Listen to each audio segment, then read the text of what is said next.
आज हम एक चैप्टर रहता है, उस चैप्टर के अंतर्गत कुछ चीज़ें रहती हैं, उसे हम चीज़ देख रहे हैं इसमें, जैसे कि यांत्रिकी बोलते हैं उसको। तो यांत्रिकी के में हम आज दोबारा से कुछ चीज़ देख रहे हैं, इसमें क्या क्या रहेगा देखिए। इसमें कुछ वन लाइन फैक्ट और कुछ क्वेश्चन है, इसके अंतर्गत देखेंगे। तो हम इससे स्टार्ट करते हैं कि एक पिंड होता है नियत चाल से अपनी वक्र में गति करता है, तो पिंड के तुरंत दिशा पर पिंड दोबारा से कहते हैं, एक पिंड नियत चाल से वक्र पथ पर गतिमान है, तो पिंड के त्वरण की दिशा पिंड की गति के लंबवत होगी। ये याद रखना है आपको। एक क्वेश्चन पूछा जाएगा कि अगर कोई नियत चाल से गतिमान है तो बताइए त्वरण की दिशा पिंड की गति की कैसे होगी। अब देखिए वही दूसरी बात करते हैं, इसमें एक और दे रखा है। तो दूसरी बात क्या रहती है इसमें कि वृत्ति जो पथ रहता है, एक समान चाल से गतिमान पिंड त्वरण लगातार गति की दिशा बदलने का उत्पन्न होती है। गैस के अणुओं की गति अनियमित रहती है। एक ट्रेन चलना प्रारंभ करती है तो यात्री का पीछे को झुक जाता है। ये क्या गति का प्रथम नियम रहता है, उसके अंतर्गत दे रखा है। अब इसमें अगला क्वेश्चन अगली वो बात करते हैं, इसमें दे रखा है। तो इसमें देखिए, इसमें हम थोड़ा सा इसे बड़ा कर लेते हैं, देखते हैं। अब इसके अंदर दे रखा है, क्या दे रखा है कि तेल से अंशतः भरा हुआ एक टैंकर समतल सड़क पर एक समान त्वरण गति से जाता है, तो तेल का मुक्त पृष्ठ नाव होता है बल के कारण, कौन से बल के कारण, प्रबलाकार होता है। आप देखिए कोई टैंकर होगा, मतलब टैंकर जाता है तो टैंकर में क्या रहता है कि जैसे रोड पे जा रहा है तो उसमें तेल रहता है, तेल क्या पीछे आ जाता है, तो क्या होता है आप देखेंगे कि आगे जगह खाली हो जाती है, पीछे की तरफ भर जाते हैं, तो उसमें प्रबलाकार पथ हो जाता है। तो वही यहाँ पे बात कर रहा है। अब अगली बात करते हैं, देखते हैं इसमें क्या कह रहा है कि पृथ्वी के चारों ओर निश्चित कक्षा में चक्कर पर गुरुत्वाकर्षण बल के कारण लगाती है। पृथ्वी सूर्य के चारों ओर जो चक्कर लगाती है वो किसी निश्चित कक्षा में और गुरुत्वाकर्षण बल के कारण लगाती है। या तो कोई वस्तु इसमें दे रखा है कि 11.2 किलोमीटर पर सेकंड वेग से फेंकती है, तो पृथ्वी के जो वातावरण होता है उससे बाहर निकल जाएगा, पृथ्वी में वापस नहीं आएगी। ये कैसे पलायन वेग बोलते हैं। एक वृत्ति गति करती हुई पिंड, मतलब क्या कह रहा है, एक वृत्ति गति करते हुए पिंड की चाल पथ की त्रिज्या दोनों को दोगुना कर देने पर अपकेंद्रीय बल में दोगुना परिवर्तन होगा। तो ये एक फैक्ट है, आपको याद रखना है। पृथ्वी पर सौर ऊर्जा सबसे महत्वपूर्ण सोर्स क्या है, सौर ऊर्जा क्या है। पृथ्वी सौर ऊर्जा का सबसे महत्वपूर्ण स्रोत है वो सौर ऊर्जा है। वहीं अगला क्वेश्चन की बात करते हैं। अगला क्वेश्चन इसमें दे रखा है कि सौर ऊर्जा का रूपांतर रासायनिक ऊर्जा में प्रकाश संश्लेषण के समय होता है। और अगली चीज़ दे रखी गया कि जो सूर्य से पृथ्वी की दूरी होती है, जो पूछा जाता है कि 4.96 मिलियन किलोमीटर है। ये प्रकाश वर्ष की इकाई है। यदि पृथ्वी की त्रिज्या 1% घटा दिया तो गुरुत्वीय त्वरण का मान बढ़ जाएगा। कितना बढ़ जाएगा, तो ये दे रखा है इतना बढ़ जाएगा। किसी पिंड का भार पृथ्वी के ध्रुवों पर अधिकतम होता है, मतलब आप जैसे याद ना हो, पृथ्वी के जो ध्रुव होते हैं तो जो मतलब किसी पिंड का भार सबसे अधिक कहाँ होगा, तो आप लोगों को याद नहीं है तो आप ये याद रखिए कि ध्रुव क्या है, हमेशा बर्फ़ रहती है। तो बर्फ़ रहती है तो आप क्या, वहाँ पे सर्दी लगेगी आपको, तो क्या आप ज़्यादा कपड़े पहन लेंगे तो आपका वजन बढ़ जाएगा। आप इस प्रकार से याद रख सकते हैं क्वेश्चन को। वहीं आप विषुवत रेखा पे आएंगे तो आपको बहुत ज़्यादा गर्मी लगेगी, क्योंकि वहाँ पे सूर्य एकदम ऊपर आ जाता है आपके, तो वहाँ पे आप कपड़े उतार देंगे अधिकतर है। तो वहाँ पे क्या है, आपका वजन कम रहेगा, मतलब किसी पिंड का वजन कम रहेगा। तो इस प्रकार से आप चीज़ याद रख सकते हैं। अब दूसरी बात करते हैं। ब्रह्मगुप्त ने न्यूटन से पूर्व ही बता दिया था कि क्या बता दिया था, पूर्व बता दिया था कि सभी वस्तुएं पृथ्वी की ओर आकर्षित होती है, ठीक है ना। अब जो ग्रहों की गति का नियम था केप्लर ने दिया था, प्रतिपादित किया था। यदि सूर्य और पृथ्वी के बीच की दूरी दुगनी की जाए तो सूर्य द्वारा पृथ्वी पर लगाया जाने वाला गुरुत्वाकर्षण बल का मान चौथा ही रह जाएगा, बल का चौथा ही रह जाएगा। किसी उपग्रह के प्रत्यय घूमने हेतु अपकेंद्रीय बल गुरुत्वाकर्षण बल से प्राप्त होता है। अपकेंद्रीय बल जैसे कि जो साइंटिफिक, मतलब आपने देखा होगा जो घर में मक्खन निकाला जाता है मशीन के थ्रू, या वॉशिंग मशीन में कपड़े सुखाए जाते हैं, ये अपकेंद्रीय बल के ऊपर कार्य करता है। तो ये सारी चीज़ रहती हैं।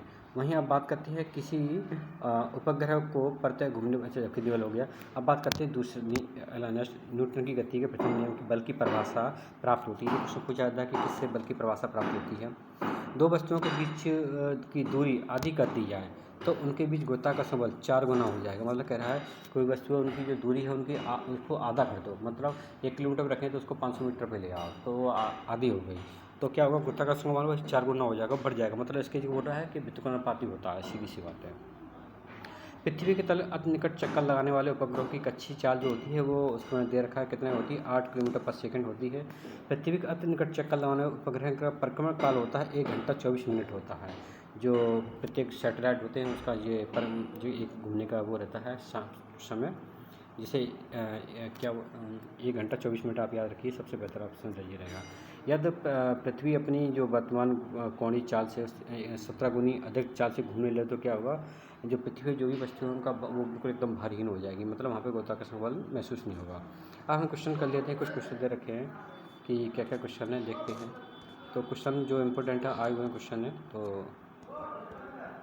तो देखते हैं कि फेथोमीटर का उपयोग किया जाता है। देखो हमने पहले नंबर क्वेश्चन इसीलिए लिया, उसमें आंसर लिख रहे हैं, जैसे आंसर दिखाएंगे तो उसको भी लेंगे। तो हमने देखा फेथोमीटर का उपयोग क्या किया था, आपको पता है फेथोमीटर का समुद्री गहराई उपयोग किया जाता है। दूध का घनत्व कैसे नापा जाता है, वही पता है, इलेक्ट्रोमीटर का उपयोग किया जाएगा दूध की घनत्व के लिए।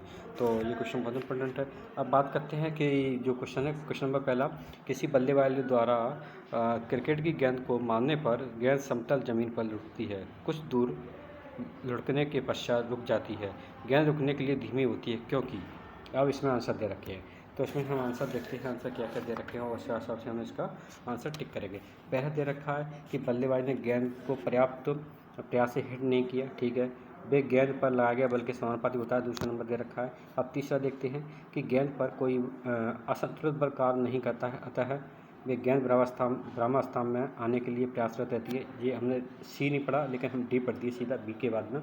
सी देखते हैं कि गेंद पर गति की दिशा के विपरीत एक बल कार्य करता है, बिल्कुल सही है। अगर हम किसी बॉल या किसी भी चीज़ को फेंकते हैं तो कोई भी चीज़ हो तो वो क्या है, अपने आप का विरोध करती है, उस पर एक बल लगता है, मतलब से चाहे को आप कोई भी आप एक तरह से आभासी बल कह सकते हैं उसमें। तो इसका आंसर यही रहेगा, तो इस पर आभासी बल काम कर रहा है, तो आंसर इसका सी माना जाएगा। भूकंप की तीव्रता, भाई देखा आपको पता है, भूकंप की तीव्रता मापने के लिए ये तो बैरोमीटर नहीं होगा, पोलोग्राफी नहीं होगा, जो तो जांच करते हैं। हाइड्रोमीटर घनत्व के लिए होगा, पोलोग्राफी आपको पता है झूठ पकड़ने के लिए काम किया जाता है। बैरोमीटर जो आपको पता है, जो वायुमंडलीय दाब के वगैरह के लिए इसको नापने का उपयोग करते हैं, याद नहीं रहा एकदम कन्फर्म, लेकिन सिस्मोग्राफ बिल्कुल सही है, भूकंप नापने के लिए इसका उपयोग करते हैं। अगला देखते हैं, अगले क्वेश्चन को सुनते हैं। तो इसमें अगला बहुत छोटे छोटे क्वेश्चन आ गए, चलो कोई बात नहीं। एनोमीटर का, इसमें दे रखा है भैया कि एनोमीटर का उपयोग किस लिए किया जाता है। तो एनोमीटर का उपयोग देखते हैं किसमें किया जाता है भैया। इसके एनोमीटर की बात करते हैं कि अमीनोमीटर का, पानी की बहाव की गति का, पानी की गहराई का, पवन का वेग, और अलग शब्द क्या दे रखा है, प्रकाश की तीव्रता। तो देखिए प्रकाश की तीव्रता तो बिल्कुल नहीं होगी कि हम इससे नाप लें वही प्रकाश की तीव्रता, तो ये बिल्कुल गलत है। तो सीधी सी बात है, इसमें हम क्या बात करेंगे, पवन की वेग नापा जाता है अमीनोमीटर से। अलग क्वेश्चन बात करते हैं स्थिति विज्ञान, निम्नलिखित में किससे संबंधित है। स्थिति विज्ञान देखेंगे गतिमान से, ब्रह्मावस्था से, मानसिक स्थिति, आंकड़ों के अध्ययन से। तो इसमें देखिए अब स्थिति कह रहा है, मतलब स्थिति मतलब रुका मतलब विश्राम की स्थिति, तो ये क्या हो गया 6 नंबर का, मतलब बी ऑप्शन हो गया। पहले क्वेश्चन बात करते हैं गुरुत्वाकर्षण का सिद्धांत किसने बात की है। बहुत फेमस है, इसमें लोग गलत कर देंगे, गलत इसलिए कर देंगे, इसमें दे रखा है चार्ल्स न्यूटन, आइजैक न्यूटन। तो इसमें आपको अच्छी सी तरह से पता है कि क्वेश्चन नंबर 7 का क्या आंसर होगा। तो 7 का आंसर आपको पता होगा न्यूटन, कौन सा न्यूटन, आइजैक न्यूटन। अब अगले क्वेश्चन की बात करते हैं, सूर्य से पृथ्वी की दूरी कितनी है। देखो अभी हमने पढ़ा था जस्ट, वो वही स्वयं ट्यूशन क्वेश्चन आ गया। तो सूर्य से ये दूरी दे रखी है, इसका आंसर हो जाएगा 149.6 मिलियन किलोमीटर। अगला क्वेश्चन देखते हैं प्रकाश वर्ष। प्रकाश वर्ष क्या होता है, एक मापक है, वो होता है दूरी का। तो एक वर्ष में प्रकाश वर्ष की यानी दूरी, पृथ्वी सूर्य की औसत दूरी। तो इसमें देखो ये सारी क्वेश्चन तो नहीं लग रहा है, सूर्य पृथ्वी दे रखा और चंद्रमा दे रखा, साथ में किसी ग्रह के बीच नहीं, तो सीधी बात है एक प्रकाश वर्ष में द्वारा तय की गई दूरी जो होती है प्रकाश वर्ष को कहते हैं। क्वेश्चन नंबर 10, जूल संबंधित है, तो जो उसी तरह से संबंधित पास्कल, जूल जूल संबंधित है ऊर्जा से, उसी तरह पास्कल संबंधित है। तो आपको क्वेश्चन नंबर 10 है, क्वेश्चन नंबर 10 का आंसर देखना है। तो देखिए सीधी सी बात है, पास्कल का जो दाब में यूज करते हैं। अब पास्कल का जो पास्कल से संबंधित है, तो पास्कल का सीधी सी पता होगा, पास्कल दबाव से संबंधित है, मात्रा होगी नहीं, घनत्व होगा नहीं, और शुद्धता होगी नहीं, तो सीधी सी बात है। अब क्वेश्चन 11 नंबर का, इकाइयों की समर्थ व्यवस्था में किसी एक इकाई का समान मात्रा होती है। तो देखिए सब जो क्वेश्चन दे रखा है उसमें क्या आंसर कैसे देखें, गुरुत्वाकर्षण के कारण होता है, नहीं विशेष गुरुत्वाकर्षण होता है, दबाव के कारण होता है, नहीं भैया घनत्व के कारण होता है। क्वेश्चन नंबर 11 का डी सही रहेगा। अब अगले क्वेश्चन की बात करते हैं, अगला क्वेश्चन देखते हैं। अगला क्वेश्चन क्या है, प्रकाश वर्ष की इकाई। देखिए प्रकाश वर्ष सीधी सी आपको पता है, प्रकाश वर्ष क्या होता है, दूरी का होता है। हम दूसरा क्वेश्चन देखने की जरूरत ही नहीं पड़ी प्रकाश वर्ष के लिए। अब अगला आंसर देखते हैं, अगला क्वेश्चन देखते हैं, अगला क्वेश्चन चलते हैं। तो अगला क्वेश्चन कितने नंबर क्वेश्चन है, तो ये देखिए 13 नंबर क्वेश्चन है। इसमें आपको ये दिख रहा होगा तो थोड़ा गलत दिख रहा है, कोई दिक्कत नहीं है, लेकिन हम क्वेश्चन बता रहे हैं बल का गुणनफल। तो बल को पता है वो जो F बराबर m इंटू ए होता है, तो m हो गया द्रव्यमान, a इंटू त्वरण हो गया। तो इसमें देख लेते हैं F बराबर m इंटू ए मतलब त्वरण। तो इसमें देखिए v हो गया वेग से, तो v हो गया, a से त्वरण हो गया, वेग फिर हो गया, फिर v हो गया, लेकिन भार और भार दे रखा है, तो जो इसमें कन्फ्यूज हो जाएंगे। तो सबसे बेस्ट आंसर बी रहेगा अपना 13 नंबर का। तो ये आंसर सही हो गया। अगले क्वेश्चन बात करते हैं कि एक वस्तु के जड़ की प्रत्यक्ष निर्वाता है, तो इसमें आंसर देखते हैं। तो इसका आंसर दे रखा है 14 नंबर का। 14 नंबर का आंसर दे रखा है द्रव्यमान पर। अब अगला क्वेश्चन बात करते हैं डायनोमो। एक युक्ति है जो परिवर्तित रहती है। डायनोमो क्या रहता है? एक युक्ति है, मतलब उससे कैसे काम करती है? यांत्रिक ऊर्जा से विद्युत ऊर्जा बनाने का काम की जाती है। अब देखिए यांत्रिक ऊर्जा, तो इसमें सीधा हमें देखना है, पहले आंसर देखना है यांत्रिक ऊर्जा का। तो यांत्रिक ऊर्जा सब एक ही दे रखा है, तो इसका आंसर सीधा हो जाएगा। तो क्वेश्चन नंबर कितना था अपना? 15 नंबर का। 15 नंबर का आंसर सीधा का सी। अब देखें भारीहीनता होती है, तो भारीहीनता क्वेश्चन नंबर 16 है।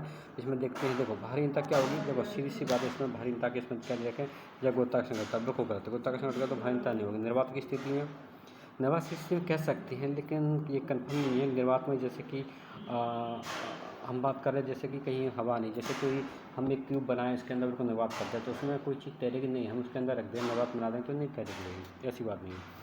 तो सबसे बेस्ट आंसर होगा गुरुत्वाकर्षण। देखिए आपने कहा गुरुत्वाकर्षण बिल्कुल शून्य होता है, तो क्या है, हम ऊपर उठ जाते हैं, उसमें तैरते रहते हैं। तो सबसे बेस्ट आंसर हमारा ये रहेगा। अगले क्वेश्चन पे चलते हैं। अगला क्वेश्चन देखते हैं हम। पेंडुलम घड़ी तीव्र गति से चल सकती है, तो हाँ भाई, पेंडुलम की तीव्र कब चलेगी? गर्मियों के समय। तो देखते हैं गर्मी, हाँ भाई साहब।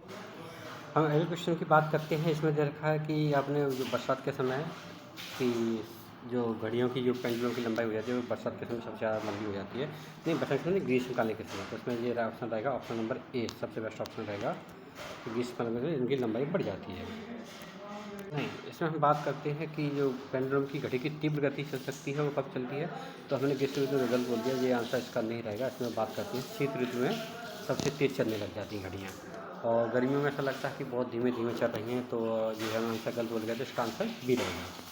अगली बात करते हैं ग्रहों की चाल से संबंधित है नियम किसका है? तो आपने पता होगा ग्रहों की चाल से संबंधित नियम है, केपलर ने नियम दिया था, तो उसमें दे रखा है।